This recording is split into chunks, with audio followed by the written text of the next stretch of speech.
ஊழலும் லஞ்சமும் தலைவிரித்தாடுற கொடுமையிலையும் நமது நாடும் நாட்டு மக்களும் கொஞ்சம் நிம்மதியா இருக்கிறாங்கன்னு சொன்னா அதுக்கு காரணமே எல்லையில தங்களது பந்தம் பாச குடும்பங்களை எல்லாம் மறந்து நாட்டுக்காக மட்டும் போராடுற லட்சக்கணக்கான ராணுவ வீரர்கள் தான். தாயுள்ளம் கூட தன்னோட பிள்ளைகளுக்கு தான் முக்கியத்துவம் கொடுக்கும். ஆனா நம்மளோட இந்திய ராணுவ வீரர்கள் நம் தேசம் மட்டும் இல்லாம பிற நாடுகள்ல ஏதேனும் இயற்கை சீட்டங்கள் உண்டாகி இருந்தாலும் கூட அங்க போயும் தன்னோட பணிகளை சரியா செஞ்சு பல உயிர்களை காப்பாற்றவும் செய்யறாங்க. எத்தனையோ பிரிவுகள்ல சாதனைகளையும் வியக்க வைக்கிற தகவல்களையும் பார்த்திருக்கோம். ஆனா நமக்காக நமது தேசத்திற்காக போராடி வரக்கூடிய நம்ம வீரர்களோட சாதனை மற்றும் அவங்கள பற்றிய தகவல்களை தான் இந்த வீடியோல பார்க்க போறோம். இந்த உலகத்திலேயே உயரமான போர்க்களம்னு சொல்லப்படுற சியாச்சன் கிளேசியர் இந்திய ராணுவத்தோட கட்டுப்பாட்டுல தான் இருக்கு. இதோட உயரம் கடல் மட்டத்துல இருந்து கிட்டத்தட்ட 5000 மீட்டர்களுக்கு மேல இருக்கு. கடந்த 1984ஆம் ஆண்டுல இருந்து இந்தியா பாகிஸ்தான் ஆகிய நாடுகள் இங்கு போர் புரிஞ்சது குறிப்பிடத்தக்கது. இந்த உலகத்திலேயே அதிகமான தன்னார்வ வீரர்கள் கொண்ட ராணுவ படையும் இந்தியாட்ட தான் இருக்கு. மலைப்பகுதிகளையும் உயரமான பகுதிகளையும் செயல்படுறதுல நம்மளோட இந்திய ராணுவர்கள் உலக அளவுல சிறந்து விளங்குறாங்க. கடந்த 2013ல உலகத்திலேயே மிகப்பெரிய மீட்பு பணியாக கருதப்படக்கூடிய ஆபரேஷன் ராகத் அப்படிங்கறத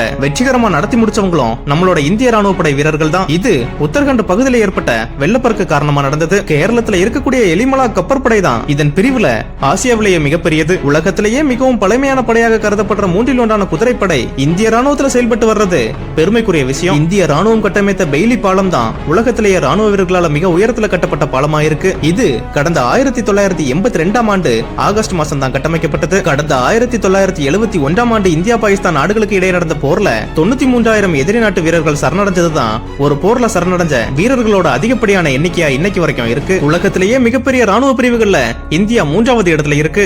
முதல் 2 இடங்கள்ல அமெரிக்காவும் சீனாவும் இருக்கு. நம்ம நாட்டுல 13,25,000 பட்டாளங்களும் 9,60,000 ரிசர்வ் படைகளும் இருக்கு. இந்த உலகத்திலேயே சிறந்த ஏவுகணைகள்ல இந்தியாவோட அக்னி ஏவுகணை ஒன்று. பிராமோஸ் 2 சொல்லப்படுற நம்மளோட ஏவுகணை தான் உலகத்திலேயே வேகமான ஹைப்பர்சோனிக் ஏவுகணையா இருக்கு. இந்திய ராணுவ படை கடந்த 1775ஆம் ஆண்டு கிழக்கிந்திய நிறுவனத்தால கொல்கத்தால துவங்கப்பட்டது. உலக அமைதிக்காக ஐநாவிற்கு பங்களிப்பு தரக்கூடிய பட்டாளங்கள்ல இந்திய பட்டாளம் தான் பெருசு அப்படிங்கிறது பெருமைக்குரிய விஷயம். போர்ல காட்டுல மறைஞ்சிருந்து மரங்கள்ல இருந்து தாவி போரிடுற கொரில்லான்னு சொல்லப்படுற போர் முறையில நம்மளோட நாட்டவர்கள் சிறந்து செயல்படக்கூடியவங்க. இத்தனை சிறப்புகளும் இன்னும் சொல்லப்படாத பல சிறப்புகளும் இந்திய ராணுவத்துக்கு உண்டு.